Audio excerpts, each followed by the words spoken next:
This is my presentation. I did it on the positive influence of social media in a school setting. And the first point I wanted to address was the youth's view on social media.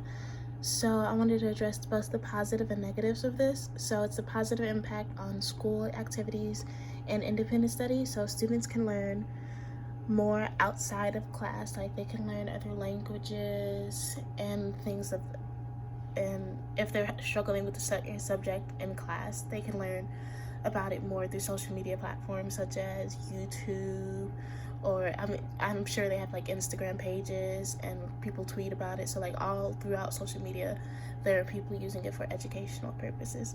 So it's also a good way for students to get involved with school clubs and organizations online if they're not able to meet during, like, physically be there present for the club. Say if the club has after school activities or things and whatnot, or if they have other commitments like they're in band or choir or a sport or something, and they may have other after school commitments but still want to be a part of a school club. Well, if that school club has social media platforms or it has an online base, then students can still be more involved. And in a study done by Kurt Kitchakarn, I'm sorry, I'm not sure if I'm saying his name right. Facebook was deemed useful if students had a positive attitudes towards the activities that were posted on Facebook for them to do. If they had a positive attitude towards it, it had a positive outcome.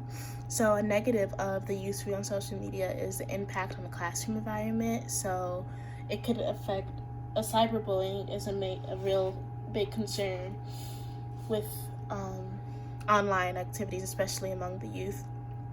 So if a student's being cyberbullied by like other students, or say if the student towards the teacher's attitude towards cyberbullying, so if the student goes to the teacher and the teacher doesn't do much about it, or if they try to do something and it proves ineffective, then the student may lose trust in the teacher. So while I was researching on it, I found an article that said about 90.3% of the time teachers are very disinterested, or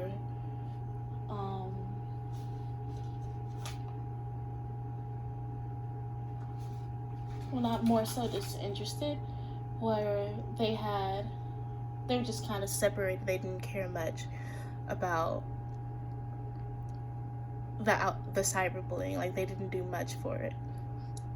So yeah, that was the youth view on social media. And the school's view on social media, the negative thing the school believed is that social media was a distraction to students. Most students, usually they just play on their phones. They don't pay attention to what the teacher's trying to teach them, so they're not focusing on the right things they should be focusing on. And as a result, this drags down the school's overall average. If the student isn't paying attention in class, they're not doing the work they're supposed to be doing, then when it comes time for things like state testing and things of whatnot, it'll drag down the school average. So a positive of this, however, is the connection with the students that can be built. They can be used to connect with their students online if they want to get students more involved with school activities besides like clubs and whatnot. Say if they're having a function like their dances, or if they're having a fundraiser, it'd be a good thing to have it some online or some social platform online for students to get involved with that. So that was the school. And then the social media's impact on the youth is it impacted their mental state a lot. So insecurities can arise through too much exposure to social media.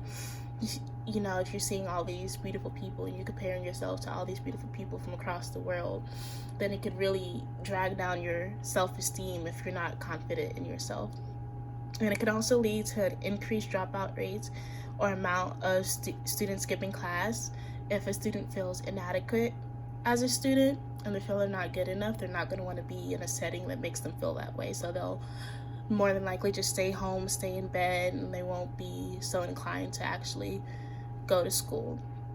And kind of an opposite effect of rather a lack of self-esteem. They can develop narcissism, which can lead to a general disregard of students caring for others if the students begin to become narcissistic and they only worry about themselves. So a positive, however, of the social media's impact is the view of it can broaden a student's view of the world. So students can meet other students from all over the world and learn about different cultures and political environments, and that's all just through their phone. Like they can meet them on Instagram or Twitter or Snapchat or anything really. And I have this quote here. It says, students who access the internet, chat, or social networks outside of school are significantly more likely to report that they enjoy teamwork than students